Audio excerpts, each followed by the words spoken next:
The city lights blurred into watercolor streaks as the rain came down, cold and relentless. It was one of those nights where everything that could go wrong did.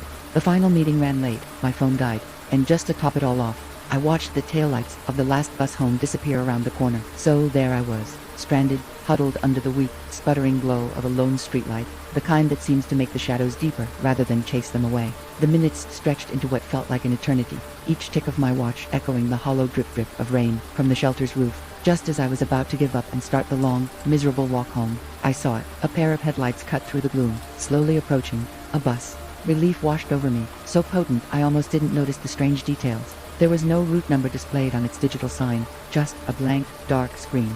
The windows were so fogged or grimy that I couldn't see a single soul inside. As it glided to a silent stop in front of me, I realized with a jolt that the driver's seat was completely empty.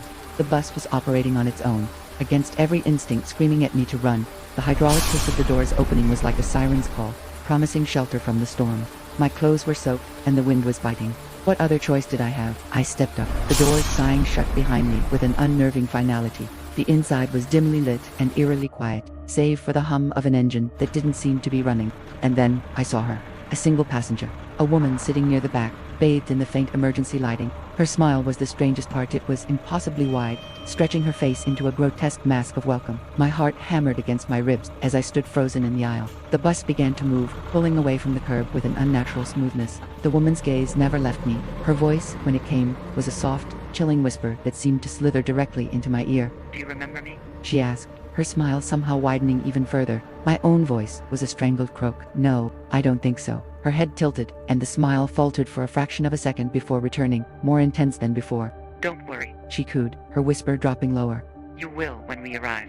The rest of the journey was a blur of darkness and that fixed, predatory smile. The next morning, news reports spoke of a local hiker who discovered an old, derelict bus deep in the woods, miles from any road. The engine was cold as stone. The doors, they said, were locked from the inside.